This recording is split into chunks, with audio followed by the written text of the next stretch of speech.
AM Sports Report brought to you by Hobby Habit. Go check them out. If you do you like disc golf? They got discs. Do you like stem products? They got stem products. If you like kendamas, they got kendamas. They have everything you can possibly think of. Paintball supplies. I mean, it's endless. Board games. Go check them out. Hobby Habit, just for the fun of it.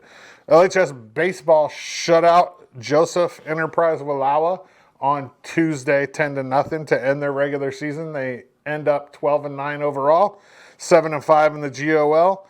Their playoff game will be on the road this Tuesday. The opponent is yet to be determined, so we'll know once it all pans out exactly who they'll play. They got games going on today for teams to play in, and LeGrand was second in the GOL. Baker made the playoffs too. They have a play-in game today, and LeGrand was second, Pendleton was first, so LeGrand and Pendleton both made the playoffs, but we won't know who they're playing until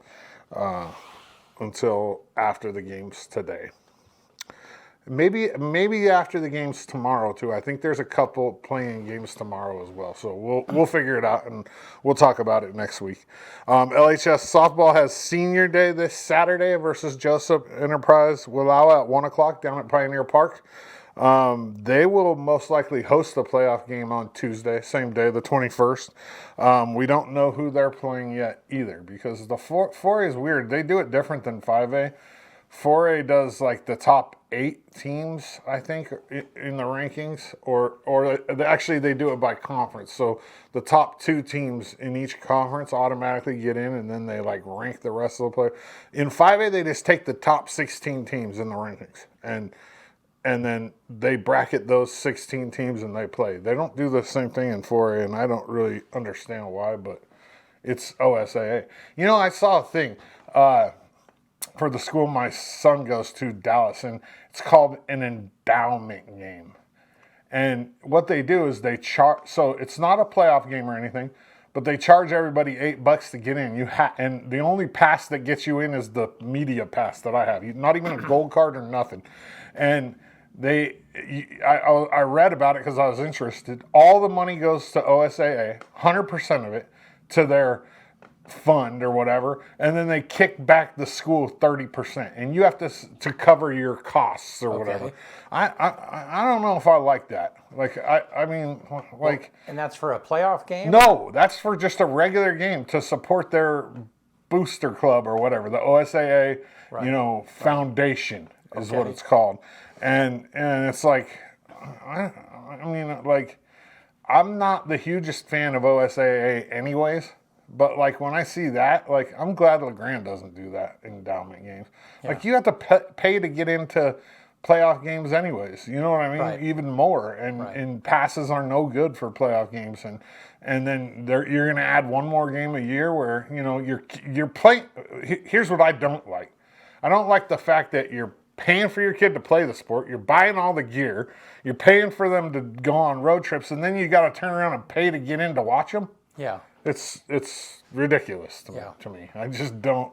But I mean, I understand it, but the whole OSAA part of it is I don't know. I think if OSAA wants to make money like that, they need to do a little better job, like when it comes to rankings. And there is stuff that OSAA does good, don't get me wrong. And I mean, you pretty much have to have a governing body for high school sports, but they do drop the ball in several areas, including rankings. And well, they create, I mean, and it's the officials for the games. I mean, that's probably the most important thing they do. I don't know, in my opinion. They don't oversee the officials. They don't oversee them. But no, the officials are their own entities. Yeah, they're their own organizations. Yeah.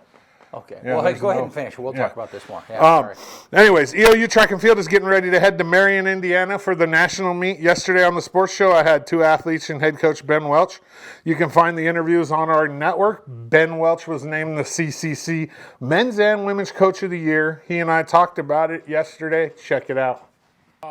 Another year, done with the CCC Coach of the Year again. How do you even know how many you got? Actually, Rob Cashel, the conference commissioner, sent me a summary of it. Between cross and track men and women, it's 29. 29? Yeah. So I didn't know. Rob had to total it up for me, to be honest. 29 in how many years? 35? 30? Well, we started doing conference, this version of the conference in the mid-90s. So almost 30. Yeah. So essentially, like, if we looked at it, at least every other year, Yeah, you're about getting. averaging about one a year, I guess. Wow. Between it. Granted, that's 4 opportunities. So Yeah, that but helps, still, but that's. yeah. I mean, to just Yeah. perform that consistently, how do you keep doing it? Like, how do you keep getting these recruits? I don't know. Some days I ask that myself. A lot of it is we just look for the diamonds in the rough. We don't have the checkbook to go out and buy the big heavy hitters, so we try to find the diamonds in the rough. We'll probably get to her later on, but Taylor Joyce from Crane is a tremendous example of that. Although that was a little bit, that one polished up a little quicker than we expected.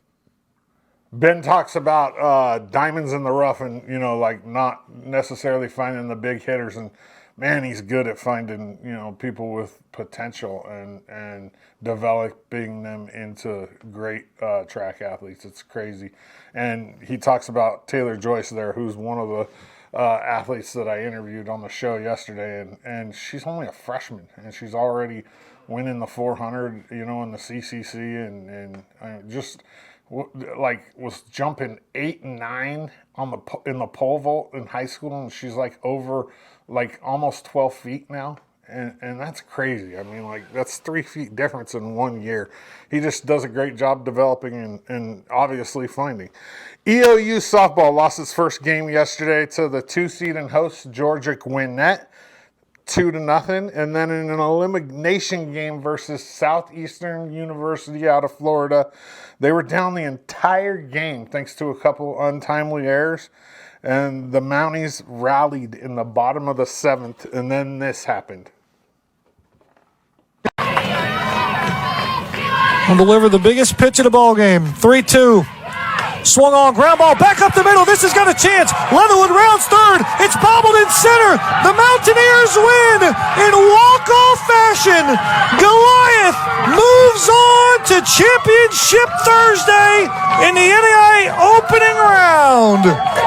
Haley Tyree with another walk-off game winner. I think that's her third one this year. It's at least 3. It's either 3 or 4, but I know for sure that she's had 3 walk-off game winners this year, and that's just remarkable.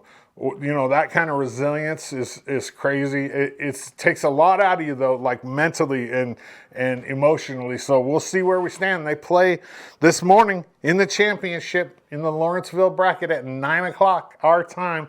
They got to beat that team that beat them yesterday twice today, Georgia Gwinnett.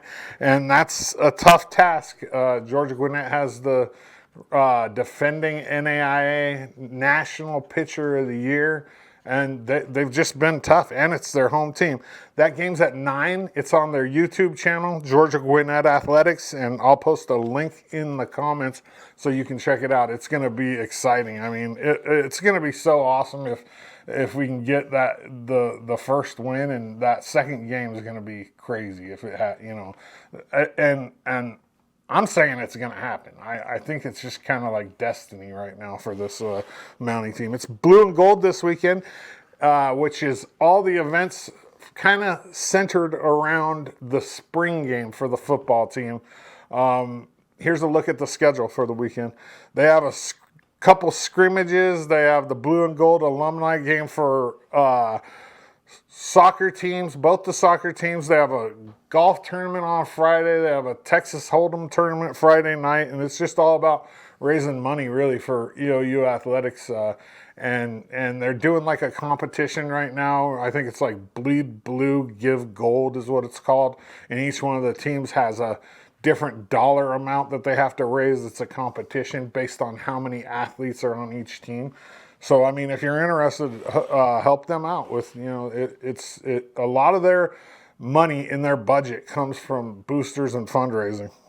That's the AM Sports Report brought to you by Hobby Habit right here in LeGrand, just for the fun of it.